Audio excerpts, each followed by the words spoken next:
kita melihat kembali terjadi kekerasan terhadap anak yang justru pelakunya harusnya adalah hari ini terjadi pelakunya adalah orang yang dikenal. Yang seharusnya hari ini orang tua sebagai pelindung pertama, hari ini pelakunya di ibunya. Karena anak ini mirip dengan Dajjal katanya ya.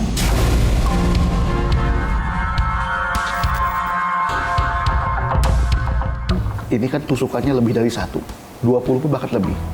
Apakah ada amarah yang memang disimpan sehingga dilampiaskan ke anak?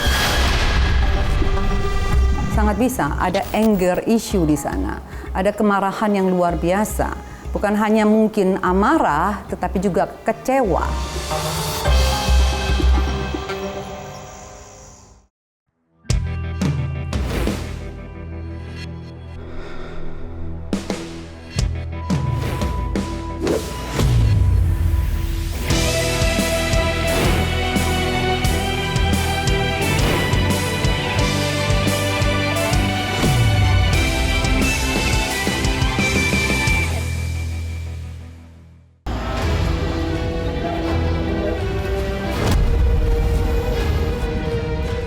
Warga di Komplek Perumahan Elit, Kota Bekasi, Jawa Barat, Kamis pagi, 7 Maret lalu, digemparkan dengan ditemukannya seorang anak berusia 5 tahun dalam kondisi tewas bersimbah darah dan penuh luka tusukan.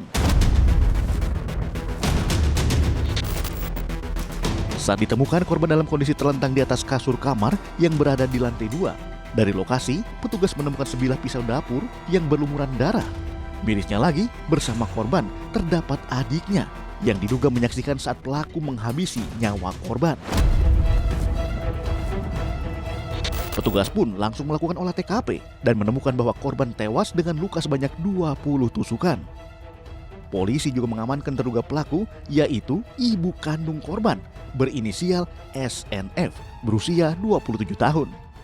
Penyidik sudah melakukan pemeriksaan beberapa saksi, kemudian berkoordinasi dengan Komisi Perlindungan Anak Daerah, kemudian melakukan tes urin terhadap terduga pelaku, hasilnya negatif. Kemudian sudah berkomunikasi dan bersurat juga kepada Asosiasi Psikologi Forensik. Kemudian ini kan ada satu anak lagi ya, yang berusia 1 tahun 7 bulan.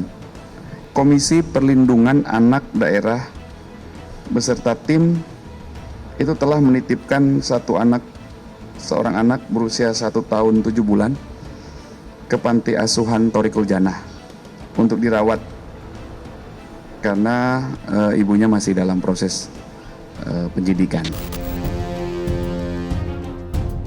Usai dilakukan gelar perkara, penyidik unit perempuan dan perlindungan anak atau PPA Polres Metro Bekasi Kota akhirnya menetapkan ibu korban sebagai tersangka. Selain itu, setelah dilakukan proses pemeriksaan psikologi, tersangka pelaku pembunuhan anaknya ini disimpulkan mengidap skizofrenia atau gangguan mental serta berhalusinasi. Dari hasil pemeriksaan psikologi juga disampaikan oleh tim psikologi tersebut, yaitu memang ada gangguan halusinasi terhadap pelaku, dan dari tim psikologi juga merekomendasikan pelaku agar dilakukan pemeriksaan psikiatri. Sebelum kejadian, terduga pelaku yang kini sudah berstatus tersangka tersebut sempat membawa anak-anaknya ke sebuah hotel. Namun pukul 3 pagi, tersangka berjalan kaki pulang ke rumahnya. Disinilah tersangka mengaku mendengar bisikan gaib dan melakukan penganiayaan terhadap anaknya hingga tewas. Suami tersangka yang tidak bisa menghubungi tersangka mencoba terus menelpon tersangka hingga pada pukul 10 pagi tersangka mengangkat teleponnya dan bilang kepada suaminya bahwa anaknya telah pergi jauh. Suami tersangka yang khawatir pada anaknya langsung meminta bantuan kepada temannya yang juga mengenal tersangka untuk datang ke rumah dan melihat keadaan anaknya tersebut. Sesampainya di rumah, saksi yang merupakan teman suami tersangka tersebut membujuk tersangka agar diperbolehkan masuk ke dalam rumah dan melihat keadaan anak-anak tersangka. Alangkah terkejutnya ketika saksi melihat ke kamar, korban sudah tergeletak di kasur bersimbah darah. Tersangka SNF, ibu yang tega membunuh AAMS, 5 tahun, anak kandungnya, hingga 20 tusukan, kini harus mendapatkan perawatan di Rumah Sakit Polri Kramat Jati, Jakarta Timur pada Selasa 12 Maret lalu. Tersangka terluka usai membenturkan kepalanya ke tembok ruang tahanan Mapores Metro Bekasi Kota. Tersangka memang ditahan terpisah dari tahanan wanita lainnya dengan alasan tersangka SNF ini terindikasi skizofrenia atau sering berhalusinasi. Itu memang tersangka di dalam sel tahanan tersebut sendirian. Memang kita pisahkan dengan tahanan wanita lainnya. Karena pertimbangan tersangka memiliki atau terindikasi gejala skizofrenia yang mempunyai gejala delusi dan halusinasi. Lebih jauh, Kasat Reskrim menyampaikan bahwa tim psikolog saat ini masih melakukan proses pemeriksaan psikologi dari tersangka maupun MAS ayah korban. Adapun adik korban yang masih berusia 1,5 tahun kini dalam pengawasan Komisi Perlindungan Anak Daerah karena menyaksikan adegan kekerasan yang dilakukan ibunya terhadap sang kakak.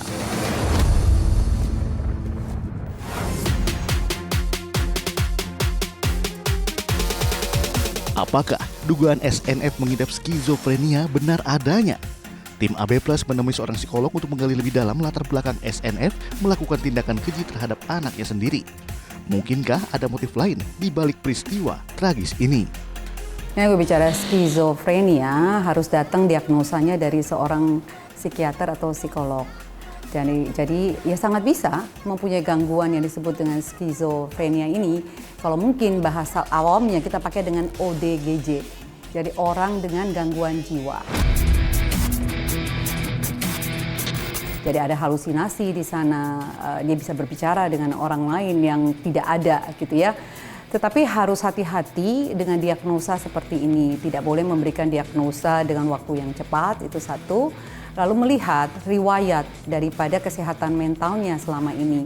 Jadi kalau bicara seorang ibu yang mungkin usianya 30-an tahun gitu ya, masih cukup muda, kita lihat sejarahnya. Ada enggak gangguan depresi di sana, mild depression, anxiety, lalu juga dilihat dari atas-atasnya. Karena biasanya orang dengan gangguan kesehatan mental dan jiwa itu datang dari keturunan, jadi genetik. Jadi mesti dilihat.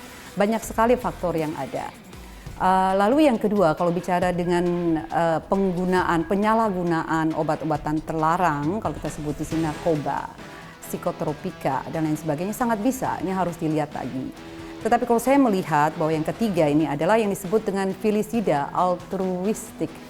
Jadi sebenarnya adalah gangguan di mana orang tua merasa bahwa dengan menghilangkan nyawa anaknya, justru dia membebaskan dari penderitaan, dari kesakitan, dari kesulitan nanti di masa depan.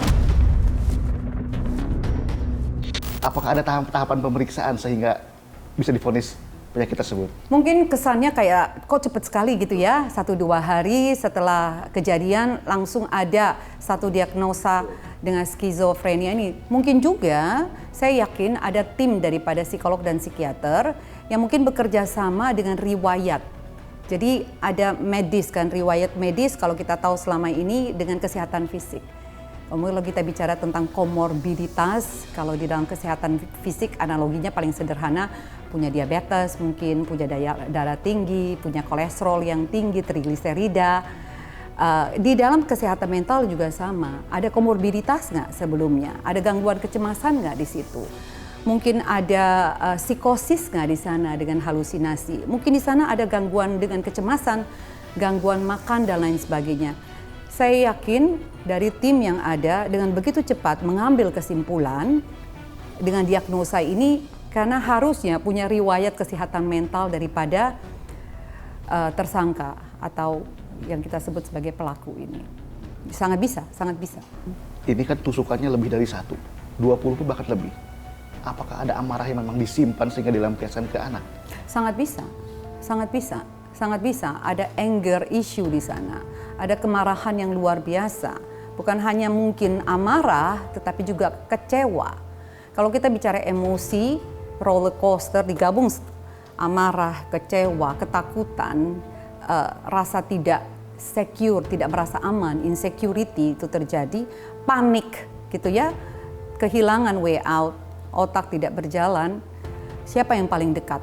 Anak akhirnya menjadi sasaran empuk karena menjadi buah cinta harusnya, tetapi juga sekaligus bisa menjadi sebuah bumerang buat anak itu sendiri.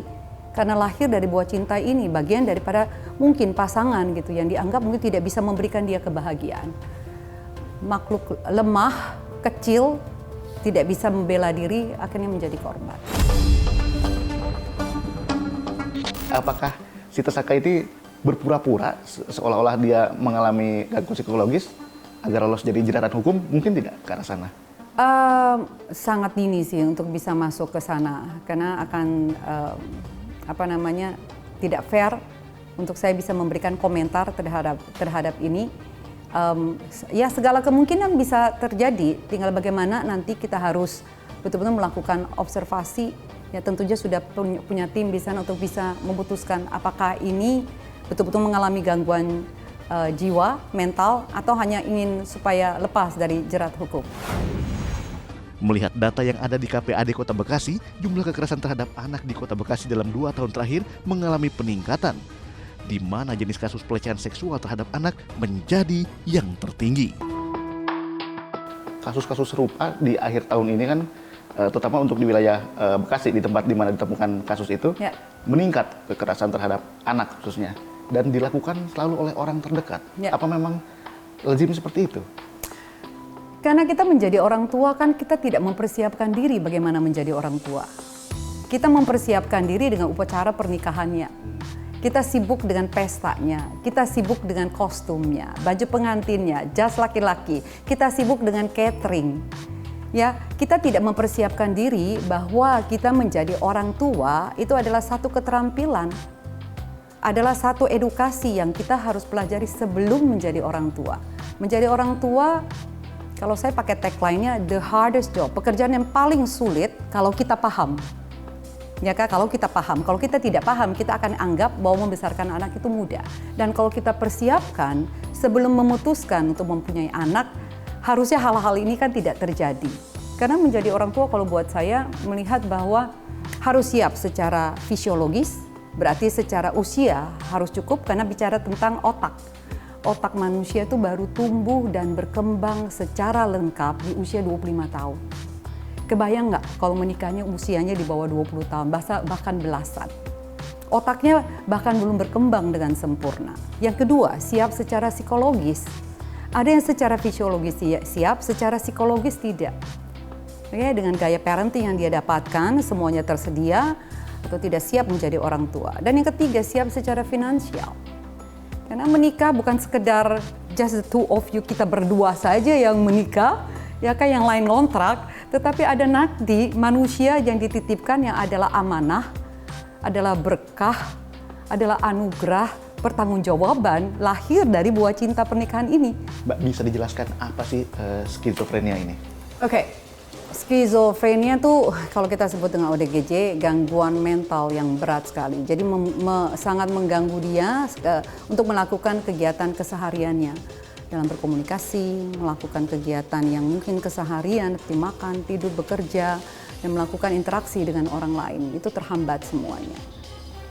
Penyebab dari skizofrenia sendiri apa sih, Mbak? Terlalu banyak sih. Terlalu banyak faktor yang ada di sana bicara tentang ODGJ ya. Terlalu banyak sekali faktor yang ada di sana. Ada memang yang karena tidak dibenahi. Jadi faktornya bisa eksternal, bisa juga internal, datang karena natur, alami, diturunkan. Itu runs in the blood, betul-betul diwariskan. Jadi benar-benar kalau sudah punya itu, sama dengan penyakit kanker. Kalau ada komorbiditas, riwayat yang kanker ini, yang punya anak, sebaiknya melihat bahwa kalau punya gen ini, bagaimana hidupnya harus lebih baik. Makanya olahraga, istirahat, dan lain sebagainya. Begitupun dengan kesehatan mental. Kalau punya riwayat, apalagi datang dari kedua belah pihak, ini harus benar-benar meminta professional help. Usia berapa bisa terkena ODGJ atau skizofrenia? Bisa terjadi dengan usia di mana saja loh, si skizofrenia ini. Cuman memang kita biasanya di dalam psikolog dan psikiater tidak memberikan diagnosa untuk gangguan kesehatan jiwa atau mental kalau tidak dibutuhkan, tidak benar-benar urgent atau diperlukan. kecuali dalam tahapan bahwa dia mengganggu keselamatan nyawa sendiri dan nyawa orang lain. Biasanya diagnosa ini diberikan setelah anak berusia 18 tahun. Kalau kita bicara neuroscience, dari bagian otak yang memang tidak seperti dengan orang pada umumnya. Ya, dia terdapat bisikan goib, gitu kan, yang goib bahwa ya anak ini harus dihabisi, gitu kan, karena anak ini mirip dengan Dajjal.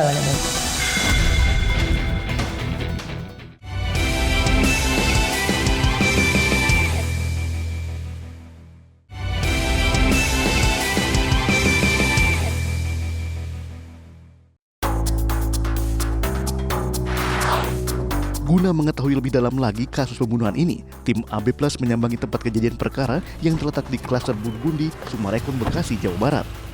Namun langkah kami terpaksa terhenti lantaran tidak diberikan izin untuk meliput di area perumahan. Bantu Pak. Dari iNews Pak, MNC. Iya biasa Pak terkait kasus kemarin. Oh, langsung aja Udah. ke Polres ya Pak? Polres langsung? Udah ditangani sama Polres. Oh udah nggak bisa kita ngambil nomor dari luar ya? Nggak boleh ya? Nggak boleh. Oh gitu. Dari top manajemen juga udah melarang. Oh gitu ya? Iya. Karena ini ya, tanahnya pribadi gitu? Pribadi. Oh. Berarti nggak bisa? Nggak bisa Pak. Ngambil gambar gitu? Iya, mohon maaf. Iya. Tapi mereka di sini tinggal udah lama Bang ya? Waduh, nggak tahu dah. Intinya ada di sana semua sih ininya. Oh informasi satu Iya. pintu di sana gitu? Di sana semua di Polres. Oh baik, siap. Baik Pak, makasih ya Pak. Siap. Ya.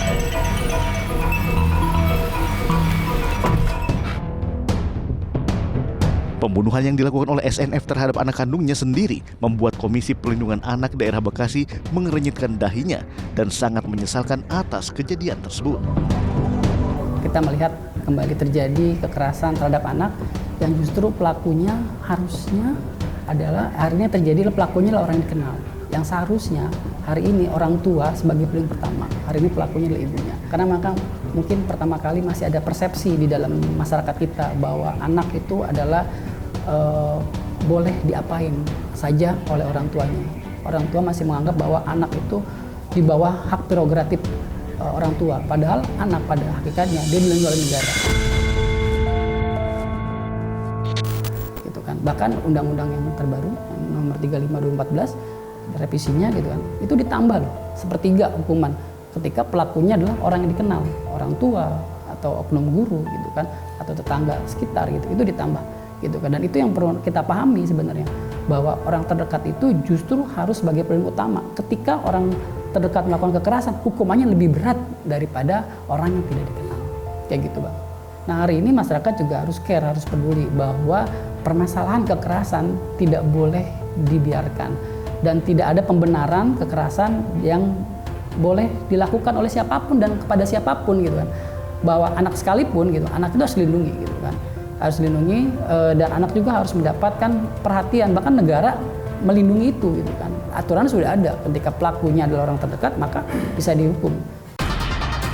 Pada kasus ini, Novrian selaku Wakil Ketua KPAD Bekasi mengaku tengah melakukan pengamatan intensif terhadap tersangka SNF.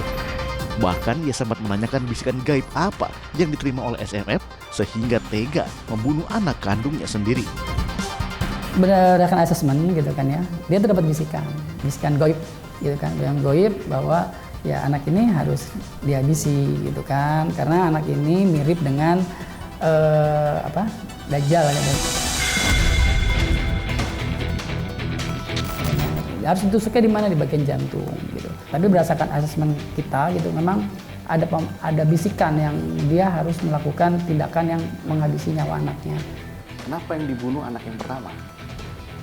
Nah, ini butuh pendalaman sebenarnya gitu kan. Tapi kalau saya melihat memang bisikannya gitu kan ya, bisikannya itu ibunya itu harus membunuh yang pertama.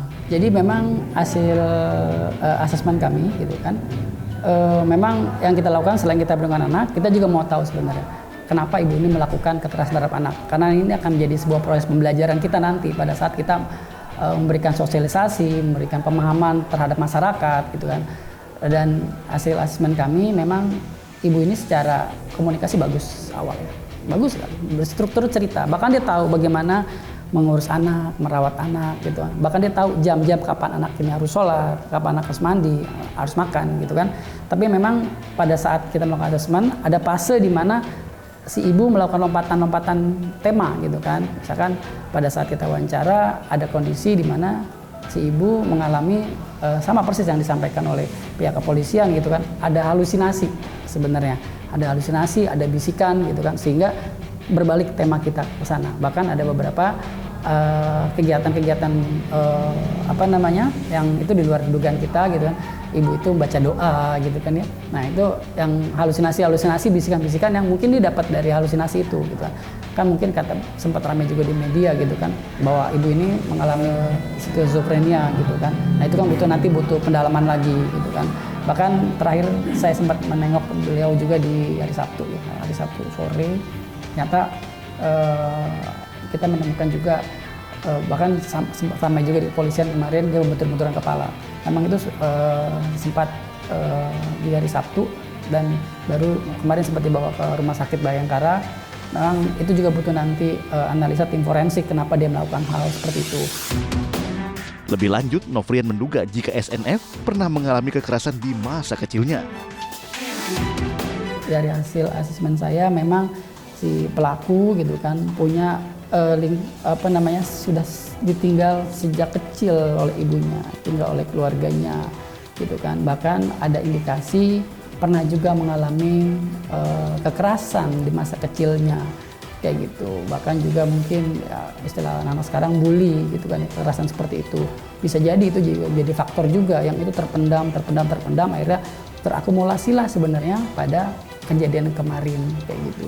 Jadi banyak faktor sebenarnya yang bisa digali dan latar belakang pelaku itu menjadi salah satu yang menjadi pertimbangan sebenarnya nanti terkait bagaimana akhirnya dia melakukan itu. Banget. Biasanya dia yang berdoa kalau buka puasa gitu. Dia pasti berdoa mau kalau sahur juga bangun. Makanya nanti kalau nggak ada dia sepi banget sih pasti. Semangat banget puasa. Tadinya rencananya tahun ini mau belajar puasa setengah hari. Tapi ya gimana, nanti puasanya di surga.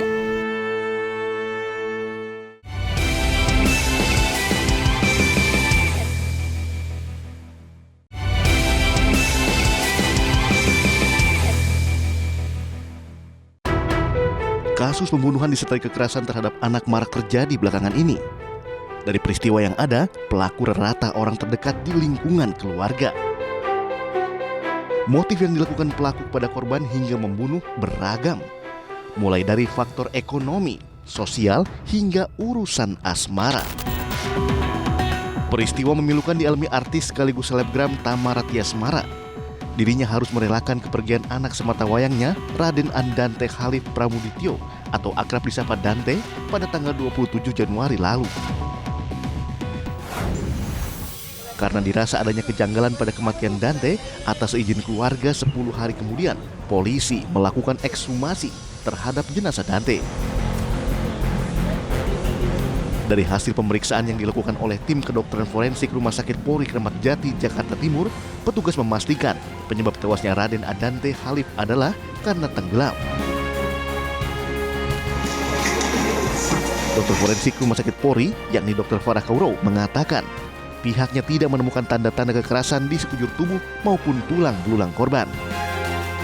Untuk pemastian tenggelamnya kami harus mengambil organ dari sumsum tulang, yaitu jadi tulang pahanya kami ambil untuk dilakukan pemeriksaan destruksi asam atau nanti kita periksa adanya tumbuhan air di dalam sumsum tulang tersebut. Kemudian hasil pemeriksaan otopsinya juga didukung kami temukan dari tumbuhan air dalam sumsum tulang dan organ hatinya.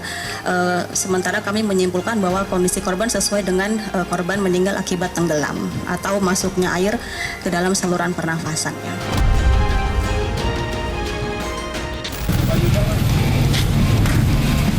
Setelah melakukan rangkaian penyelidikan yang panjang, polisi akhirnya menangkap Yuda Arfandi, orang yang diduga menjadi eksekutor pembunuh Dante.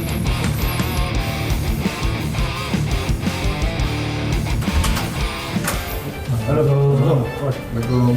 Ya, Pandi. Siap. Ini Bu, mana Pak security, Bu RT?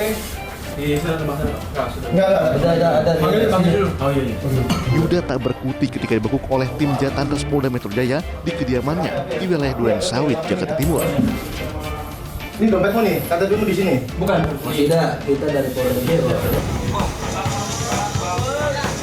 Dari hasil penyidikan, diketahui Yuda Arfandi menenggelamkan Dante ke dalam kolam sebanyak 12 kali dengan durasi berbeda-beda.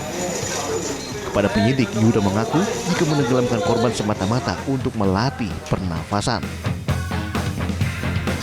Bahwa tersangka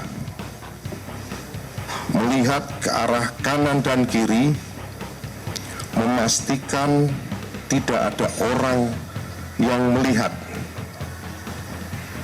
Lalu kemudian membenamkan korban ke dalam kolam sebanyak 12 kali. Dengan durasi waktu yang bervariatif, yang kedalamannya adalah 150 cm. Sangat kelakuan mungkin manusia purba gitu ya. Dan maaf gue pakai masker sekarang karena nggak bisa nahan emosi, masih. Tapi satu sisi lega, semua itu cepat. Sebelumnya, Dimas diketahui mencabut surat penolakan otopsi terhadap anaknya, sehingga penyidik Polda Metro Jaya melanjutkan proses penyidikan terhadap kematian Raden Adante. Tak lama, polisi pun menangkap Yuda Arfandi yang merupakan pacar Tamara Tiasmara, usai polisi menemukan adanya dugaan tindak pidana dalam kematian korban. Karena yang bersangkutan patut disangka atau diduga melakukan tindak pidana kekerasan terhadap anak, kemudian dilapis juga dengan pasal pembunuhan, kemudian dilapis juga dengan pasal pembunuhan berencana, dan juga pasal karena lalainya menyebabkan orang meninggal dunia. Mengetahui sang kekasihnya menjadi tersangka atas kematian Dante, di hadapan awak media Tamara mengaku sama sekali tak menyangka. 2,5 tahun menjalin kasih, Yuda terlihat begitu perhatian kepada Dante. Ya, alhamdulillah sekarang pelaku sudah ketangkap. Jadi ya dari kemarin kita tuh diam aja bukan berarti aku nggak ngapa-ngapain gitu. Kayak semua orang bilang aku diam. Tapi kan sekarang kan dia tahu, dia tahu, polisi tahu kalau aku tuh nggak diam. Kalau aku diam ngapain? Aku hari Kamis datang ke sini. Tadi juga aku udah lihat CCTV-nya dari awal sampai habis. Gitu ya, gak mungkin lah aku tega gitu buat diam aja. Anak aku tuh meninggal loh, bukan koma, bukan cuma cacat, bukan cuma sakit gitu. Jadi nggak mungkin seorang ibu tuh diam aja anaknya digituin. Jadi ya mohon pengertiannya aja untuk semua, bukan berarti aku tuh nutupin. Tapi aku tuh mau proses ini berjalan lancar tanpa harus aku cuap-cuap dimanapun. Pada 13 Februari 2024, tim penyidik melakukan tes kejiwaan terhadap Yuda Arfandi, kekasih Tamara Tiasmara. Hasil pemeriksaan menyebut jika Yuda Arfandi secara kejiwaan tidak mengalami masalah apapun. Pihak kepolisian kembali memanggil Tamara Tiasmara untuk menjalani tes psikologi. Didampingi pengacara selama hampir 3 jam, Tamara dimintai keterangan. Hari ini isi pertanyaannya lebih ke ini sih, tentang Dante itu seperti apa. Semua pacaran sama 2 tahun aku seperti apa, semua udah aku sampaikan ke penyidik, terus tadi ke tim psikolog forensik, psikolog absisor ya, udah aku jelaskan semua. Berapa kali putusnya? Dan meninggal benar nggak kamu sempat survei kolam renang ya kata Farah? Sempat tanggal 22. Itu hal yang wajar untuk orang yang kenal aku. Dante mau main playground aja, aku harus cek dulu playgroundnya bersih apa enggak. Jadi apalagi berenang. Itu hal yang wajar sih. Orang dekat aku tahu aku seperti apa. Kekhawatiran kamu ya. Dante sakit aja, obatnya per berapa menit harus saya catat di handphone saya. Memperhatikan juga nggak sih komenan dari netizen di sosial media atau masih mempengaruhi juga sih ke yang update semua manajer sama admin aku.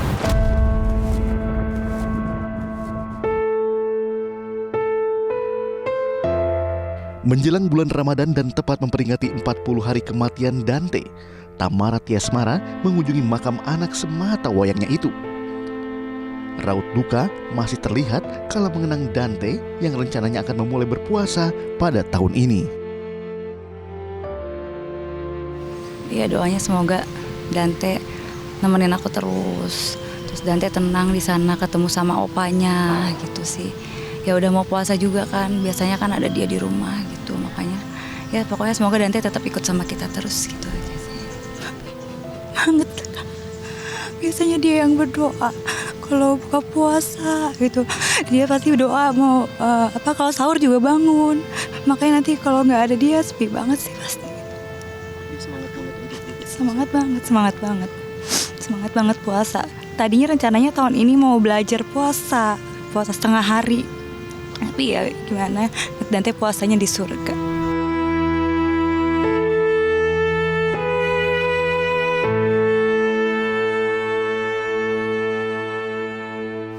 Saya hack Instagram istri saya baru lihat itu secara detail. Ternyata bukan satu orang aja, ada kisaran 3 orang yang melakukan kayak chat yang seperti kayak suami istri.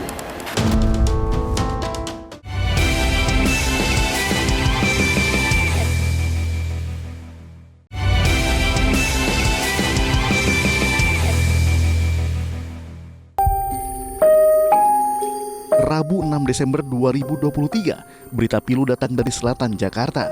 4 orang anak berusia 6, 4, 3, dan 1 tahun ditemukan tewas di dalam rumah yang terkunci dengan kondisi mengenaskan.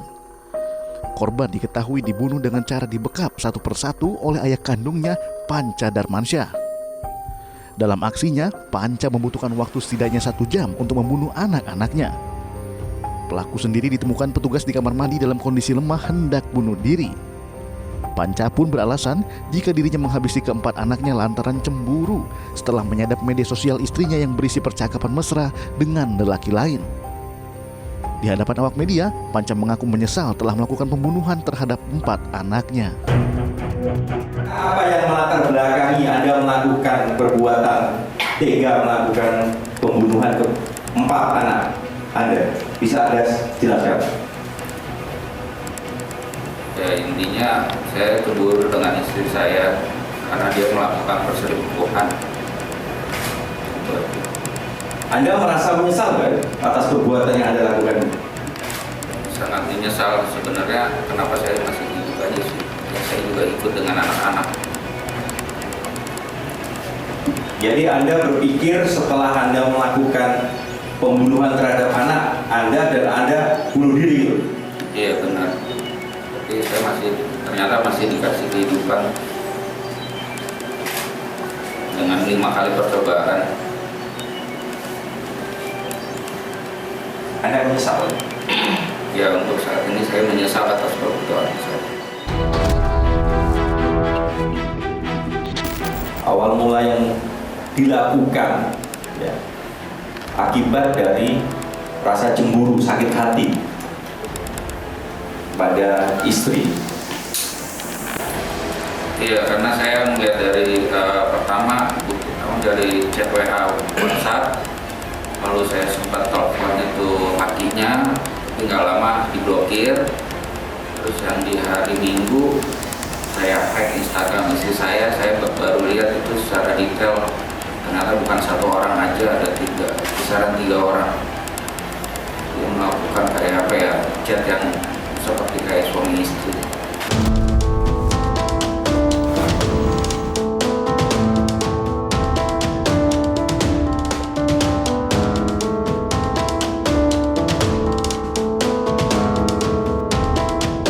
Terus terang, ini hari ke-4 setelah ditemukannya 4 jenazah anak-anak di sini, dan bau aroma tak sedap dirasa sungguh mengganggu di tempat ini.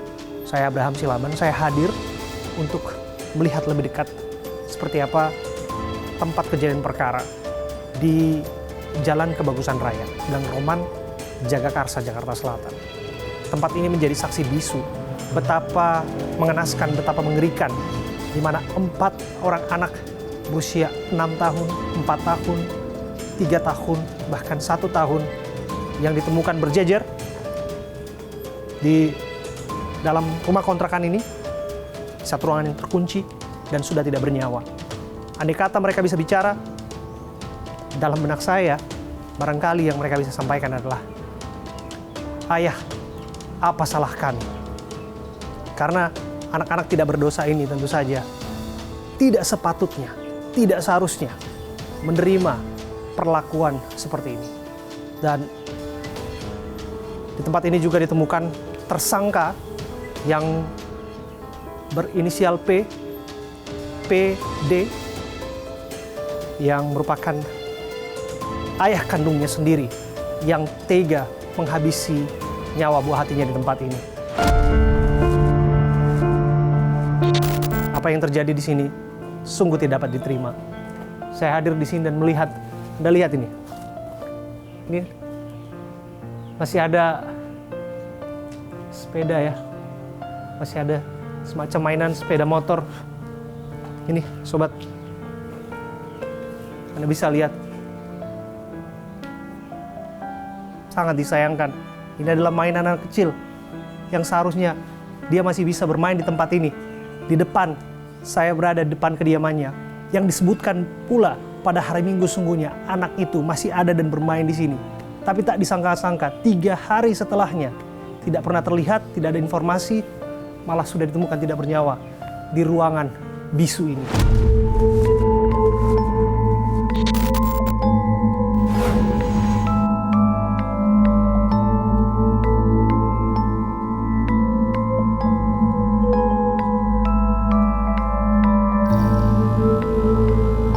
Sobat, saya Abraham Silaban, saya punya kepentingan dan punya kewajiban untuk mencari tahu sebetulnya apa di balik peristiwa yang terjadi di Jagakarsa. Peristiwa ini begitu tragis, peristiwa yang mengenaskan, yang sampai merenggut 4 nyawa anak-anak di Jagakarsa.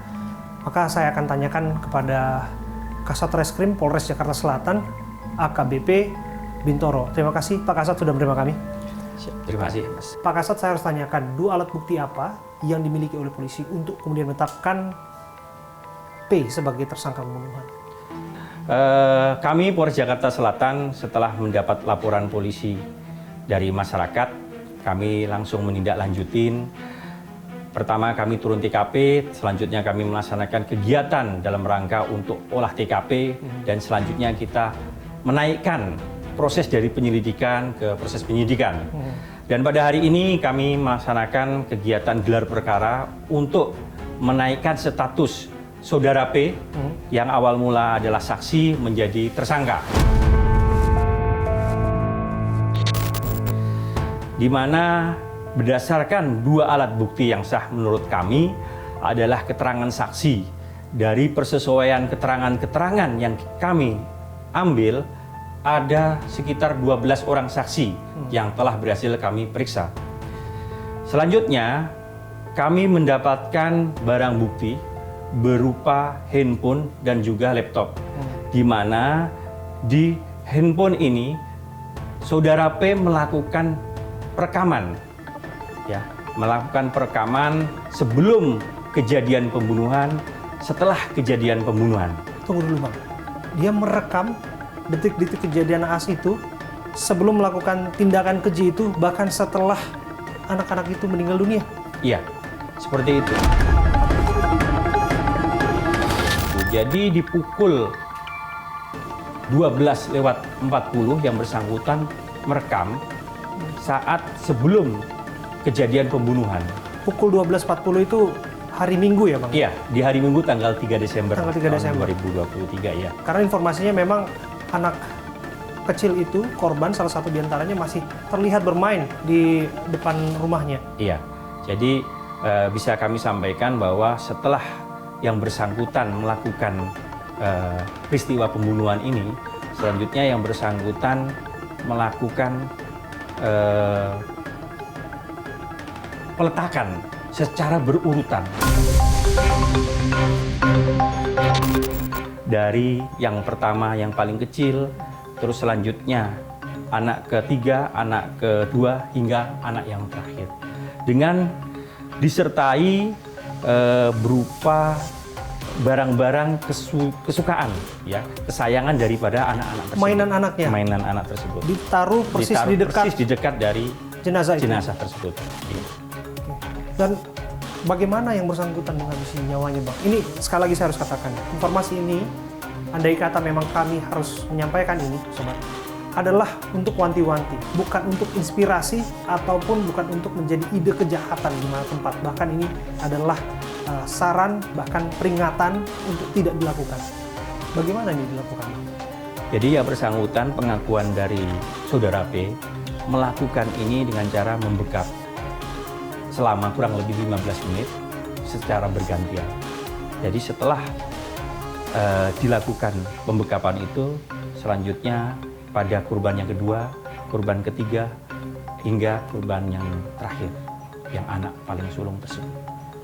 Dari yang paling kecil sampai yang paling tua? Oh, ini.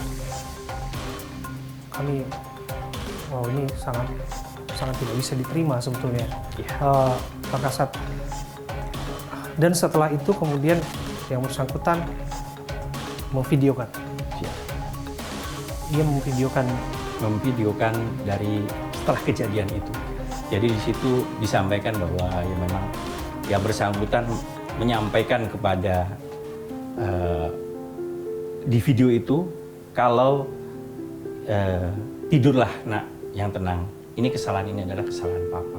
Ini kesalahan ini adalah kesalahan papa.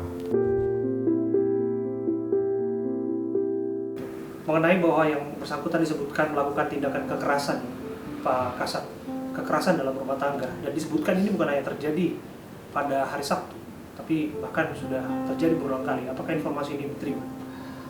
Kalau masalah ini, jadi bisa kami luruskan sebelumnya bahwa memang dari ada penyampaian mungkin dari masyarakat yang menyatakan bahwa kenapa pas KDRT tidak segera ditindaklanjuti. Secara jujur aja, Polres Jakarta Selatan dalam ini Polsek Jagakarsa telah melaksanakan kegiatan tahapan-tahapan yang luar biasa cepat. Karena memang pada saat kejadian kasus penganiayaan terhadap istri, ini Babin Kamtibmas sudah turun TKP. Bahkan sudah menghimbau untuk mendamaikan antara kedua belah pihak. Awal mula seperti itu. Jadi sebelum laporan ini diterima, karena pada saat kejadian di hari Sabtu, Sabtu 2 Desember itu di waktu subuh jam 5, selanjutnya dihubungin oleh pihak ketua RT setempat Babin Kamtibmas atas nama Pak Agus, langsung turun ke TKP dan langsung menyampaikan dan memanggil dari pihak yang berperkara, baik itu suami maupun istri, saudara P dan saudara D ini, untuk ditanyakan permasalahannya bagaimana. Sebenarnya dipikir permasalahan itu clear, namun setelah kejadian yang bersangkutan dibawa ke rumah sakit, diantar oleh pihak Babin, petugas kepolisian, yang saudara D istri dari pelaku ini. Selanjutnya kami dengar malam hari pelakunya juga ikut mengantarkan. Ya, malam hari mengantarkan. Malam hari karena itu ada Babin juga ikut di situ. Malam hari baru Polsek Jagakarsa menerima laporan tentang adanya kasus penganiayaan ini. Seperti itu. Sebenarnya kalau saya dibilang Pak Polisi tidak respon, kita merespon secepat mungkin. Kami berusaha untuk merespon ini. Oke.